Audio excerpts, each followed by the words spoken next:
warahmatullahi wabarakatuh. Selamat sore pemirsa TVRI Jambi dimanapun Anda berada. Sore ini kembali bersama saya Doni Yusra dalam program Untukmu Jambi. Dan sebagaimana kita pahami dan sadari bersama bahwa pelayanan publik merupakan suatu kewajiban bagi negara untuk dapat diaktualisasikan kepada seluruh warga negara. Dan itu merupakan hak yang harus dipenuhi dan dijamin oleh negara. Tapi tidak sedikit hak-hak itu harus terlindas dan terabaikan. Dan untuk hal tersebut perlu suatu pengawasan dan konsep yang tegas bagaimana konsep pelayanan publik itu sendiri. Dan untuk membahas hal tersebut telah hadir bersama kami di studio TVRI Jambi dua narasumber yang tentu tidak asing lagi bagi kita semua. Yang pertama telah hadir tentu Bang Saiful Roswandi MH. Beliau hari ini hadir sebagai Kepala Ombudsman Republik Indonesia Perwakilan Jambi. Assalamualaikum, selamat sore Bang. Waalaikumsalam. Saya panggil Bang Ros, Bung Ros. Boleh. Kena sama muda saya panggil Bung juga ya. Baik. Gitu. Baik. Pemirsa juga telah hadir pengamat kebijakan publik yang tentu tidak asing lagi di TVRI Jambi, Pak Slamet Sudaryo. Assalamualaikum, selamat sore Pak. Waalaikumsalam warahmatullahi wabarakatuh. Apa kabar Pak? Baik, alhamdulillah. Baik. Pemirsa, selama 60 menit ke depan kita akan tentunya berdialog dan berdiskusi terkait mengenai hak masyarakat atas pelayanan publik yang baik. Baik, saya ke Bung Ros dulu nih. Di saat kita berbicara pelayanan publik ya, Bung Ros, hari ini hampir setiap lembaga di saat berbicara pelayanan publik mendeklar ataupun dideklar wilayah bebas korupsi, zona integritas, bersih melayani. Banyak ini, predikatnya banyak dan bermacam label yang ada. Menanggapi hal itu, sebenarnya apa benang merah yang bisa Anda soroti? Baik, terima kasih Bung Doni Yusra. Ini kebetulan pertanyaan ini berkaitan memang dari agenda Men 4RB dalam mewujudkan zona integritas di setiap lembaga, instansi negara dan pemerintahan. Tadi barusan pagi tadi juga sudah diimplementasikan program tersebut oleh Kanwil Menkumham pagi tadi untuk mewujudkan zona integritas di areal beliau, wilayah yang disebut dengan WBK WBBM. Wilayah bebas korupsi, wilayah birokrasi bersih melayani. Apa saja yang itu yang menjadi orientasi daripada program ini? Perlu diketahui, saya sering sampaikan tadi juga diberi minta arahan. Saya sering sampaikan penyelenggara pelayanan publik itu dari awal dia sudah memiliki iktikat dan komitmen pada diri mereka masing-masing selaku abdi negara, berjanji kepada negara untuk melaksanakan tugas dan tanggung jawabnya sesuai dengan tugas pokok dan fungsi masing-masing. Melaksanakan tugas tersebut, itulah yang disebutkan melaksanakan misi pelayanan publik. Saya kutip sedikit misal menyadur apa yang disampaikan oleh Ketua Ombudsman Pusat, Bapak Dr. Muhammad Haji, itu sudah sampaikan. Sesungguhnya setiap gerak dan detak nadi penyelenggara negara dan pemerintahan itu adalah pelayanan publik. Jadi kita harus pahami juga historikal kita bernegara hari ini, bahwa mengapa kita hidup mau bernegara dan terlepas dari penjajah, mengapa kita membentuk adanya yang disebut pemerintahan, mengapa ada unsur birokrasi di dalam, tak lain dan tak bukan itu adalah untuk memberikan pelayanan kepada masyarakat. Jadi seluruh rakyat kita berikrar, dibentuklah sebuah negara, lalu hadirlah sebuah kepemerintahan yang niat dan tujuan itu ialah bagaimana memenuhi kebutuhan masyarakat. Memenuhi kebutuhan itulah yang disebut dengan pelayanan publik. Artinya di saat tidak terpenuhi ada persoalan kebutuhan yang pasti tidak terpenuhi. Kalau itu pelanggaran malahan. Saya sering sampaikan tugas abdi negara, setiap birokrat itu memang menjadi kewajiban perintah undang-undang. Mereka diberi prasarana, diberi fasilitas, bahkan digaji semata-mata untuk memberikan pelayanan kepada masyarakat. Dengan catatan bukan dilayani ya. Dengan catatan bukan dilayani. Inilah yang harus kita, mindset inilah yang harus kita rubah ya. Culture itu juga yang harus kita rubah, bahwa mereka jangan sampai punya style ya, punya fasilitas, dapat gaji yang cukup memadai yang dibiayai oleh negara, lalu mereka berpikir bahwa mereka adalah raja. Bukan, atau mereka yang lebih berkuasa. Tidak, yang jadi raja dan berkuasa di negara demokrasi seperti ini itu adalah rakyat. Undang-undang mengatakan demikian, daulat tertinggi itu di tangan rakyat.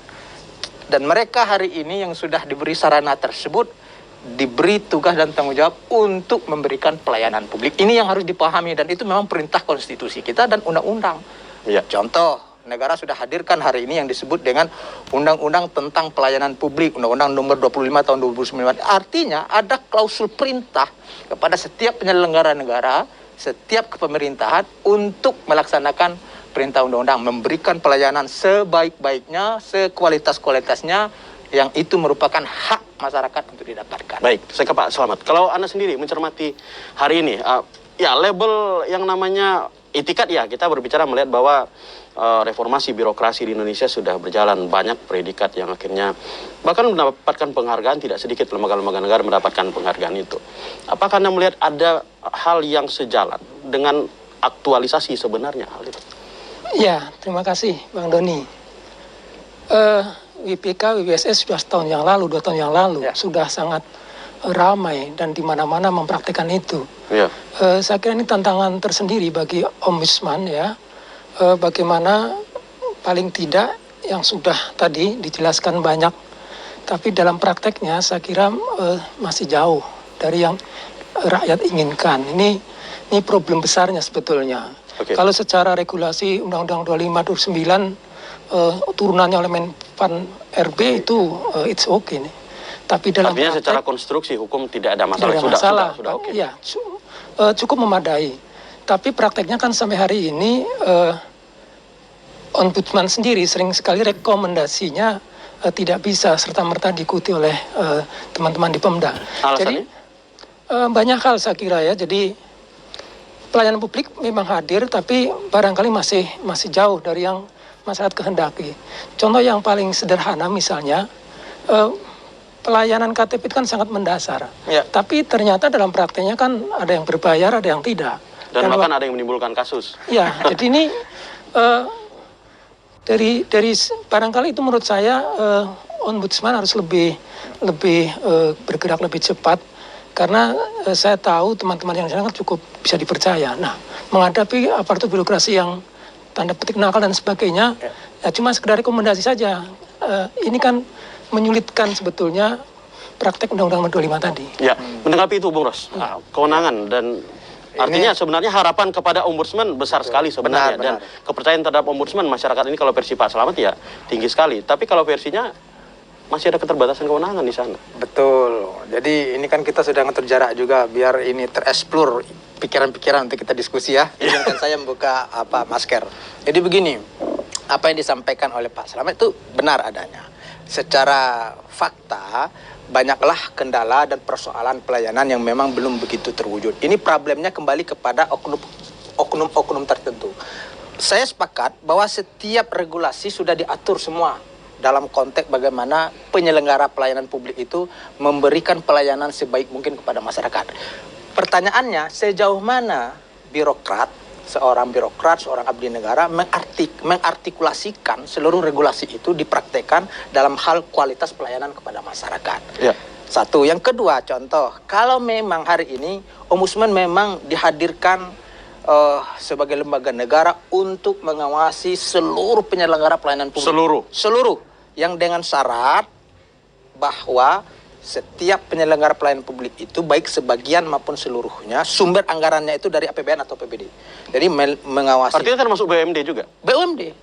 Mengawasi lembaga negara, pemerintah, BUMN, BUMD, BHMN, Badan Hukum Milik Negara, swasta, bahkan perseorangan. Apabila memang dia ditunjuk untuk selaku penyelenggara pelayanan publik. Apabila sebagian dan seluruh anggarannya itu bersumber dari APBN dan APBD. Problem berikutnya yang perlu diketahui ialah kehadiran Ombudsman ini berharap peran serta masyarakat ikut terlibat. Ingat, Undang-Undang nomor 25 tahun 2009 selaku pengawas utama pada pasal 35 itu disebutkan itu masyarakat langsung. Sebagai pengawas? Pengawas. Setelah masyarakat baru Ombudsman. Setelah itu baru DPR. Ya. Artinya masyarakat yang bersentuhan langsung dengan setiap instansi dan lembaga itulah yang berperan aktif bila mana menemukan pelayanan yang tidak baik, laporkan ke instansi berkait. Begitu kita harapkan dengan para masyarakat. Ya, dan sehubungan dengan itu, Pak Slamet, Ya. tentu sebelum kita bicara ke Bung Ros lebih lanjut tentang eksistensi dan keberadaan Ombudsman sendiri. Nah, tentu pertanyaan penting juga, kalau Anda mencermati keberadaan, hari ini kan standar pelayanan publik itu sudah, saya pikir sudah diatur secara limitatif ya, di dalam peraturan perundang-undangan. Tapi persoalannya adalah tadi Bung Ros sempat mengatakan bahwa sarana prasarana oke, Bung Ros, kita bahwa negara telah menyediakan piranti untuk menjamin tercapai, bahkan kelembagaan negara telah dibentuk seperti ombudsman dan sebagainya untuk melayani itu. Tetapi untuk merubah watak, perilaku dan kebiasaan itu tidak mudah. Pak Slamet, menanggapi hal itu? Ya, saya melihatnya sebetulnya sederhana. Jadi kalau dari sisi regulasi, retorika, menyampaikan pendapat dan sebagainya, tidak ada masalah sebetulnya. Iya. Nah, sebenarnya problemnya kan sebetulnya pada praktek nih. Iya. Bagaimana masyarakat bisa menyampaikan dan nyaman menyampaikan kritikan, misalnya atau masukan lah gitu ya, dalam rangka pelayanan publik, peningkatan pelayanan publik. Tapi dalam banyak kejadian atau kasus sering tidak ditanggapi atau sering tidak direspon sebagaimana mestinya. Apalagi masyarakat kita kan masyarakatnya sangat segmentatif dan tidak semua bisa menyampaikan pendapat. Iya. Tadi saya di awal sudah sampaikan, memang kita berharap ombudsman ya, tapi melihat beberapa rekomendasi gitu ya yang disampaikan ombudsman terkait dengan pelayanan publik kan tidak semua direspon dengan baik, bahkan dalam tanda petik mungkin agak diabaikan. Nah ini kan perlu ya, di samping peningkatan barangkali ya kapasitas, kekuatan dan sebagainya, ada satu hal yang menarik. Kembali lagi kepada teman-teman aparatur birokrasi. Memang waktu diangkat, lulus tes dan sebagainya, dia akan bekerja sesuai dengan gitu ya. Ya. Jadi menurut saya problem besarnya bukan pada tataran regulasi sebetulnya, atau pada instrumen atau tools yang terkait dengan pengawasan. Kembali lagi, kalau bicara ke teman-teman aparat, tentu kita tidak bisa semua seperti itu. Artinya mereka potensinya, kemudian kemampuannya, tentu kita berharap lebih baik. Barangkali ombudsmannya ini yang harus jadi atau begini Bung Ros, sebelum kita ke sana, atau jangan-jangan justru sebenarnya penyelenggara pelayanan publik hari ini belum, artinya kita tidak mengatakan efek jerah ya, artinya mungkin belum melihat dampak secara langsung apa akibat dari tidak melayani masyarakat dengan baik. Ini kan kembali dari kompetensi awal rekrutmen PNS ya kan, kita juga pertanyakan sejauh mana kriteria menjadi abdi negara itu yang diperketat oleh setiap seleksi yang ditempuh. Ya kita ini kan kadang-kadang artinya tidak intelektualitas saja. Ya tidak hanya sebatas cerdas di kepala, tapi attitude-nya bagaimana, emosionalnya bagaimana, spirit ini penting. Tapi saya klarifikasi sedikit seperti apa yang disampaikan persoalan bagaimana rekomendasi ombudsman. Sampai hari ini saya sampaikan ya, sampai hari ini itu tidak ada satupun pemerintah yang tidak melaksanakan rekomendasi ombudsman, Pak. Di Jambi atau secara nasional? Secara nasional. Tidak boleh, ingat, tidak boleh rekomendasi koreksi ombudsman tidak dilaksanakan. Itu kewajiban undang-undang. Undang-undang memerintahkan bahwa setiap penyelenggara negara wajib melaksanakan rekomendasi ombudsman. Itu undang-undang pelayanan publik menjelaskan begitu. Contoh, ini saya kasih contoh. Berapa kuat KPK kemarin? Ya kan? Dia pecat atau tidak mengangkat 57 anggotanya waktu TWK, Novel Baswedan CS tidak direkrut, diberhentikan. Melapor mereka ke ombudsman. Rekomendasikan harus diangkat. Akhirnya karena KPK merasa diri kuat, tidak laksanakan itu, kita lempar ke presiden. Akhirnya kan diambil alih oleh Polri. Oke, kalau begitu rekomendasi ombudsman biar mereka kita angkat jadi ASN Polri. Artinya ada solusi. Maka saya sampaikan tidak ada rekomendasi ombudsman yang diabaikan oleh tidak bisa. Dampaknya Bang. Jadi gini, ombudsman itu apabila memang benar ada laporan, lalu masuk kasus, kita kaji dan itu terpenuhi unsur formil dan materialnya, dan itu benar ada potensi maladministrasi, wajib yang bersifat maladministrasi tadi, temuan itu wajib dikembalikan kepada kedudukannya. Maladministrasi itu apa saja? Salah satu materi yang mesti harus dilaporkan ke ombudsman itu adalah pertama, apabila memang benar terjadi diskriminasi. Yang kedua, tidak adil dia mendapatkan hak pelayanan. Seterusnya, pelayanan yang diberikan berlarut-larut.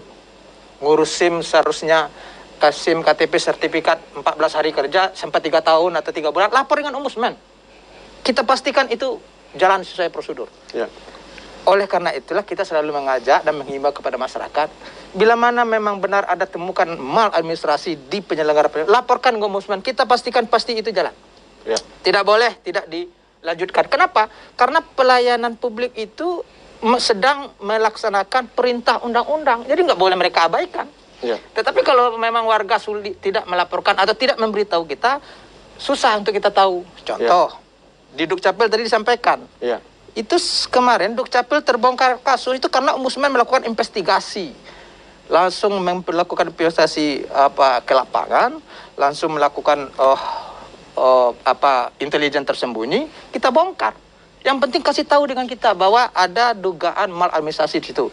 Kalau memang itu sifatnya itu merugikan pihak banyak, warga banyak, pasti kita investigasi langsung ke lapangan. Baik, kita tahan dulu Bung Os dan boleh. Pak Slamet. Pemirsa jangan kemana-mana karena untuk Mujambi akan kembali setelah pesan-pesan berikut ini.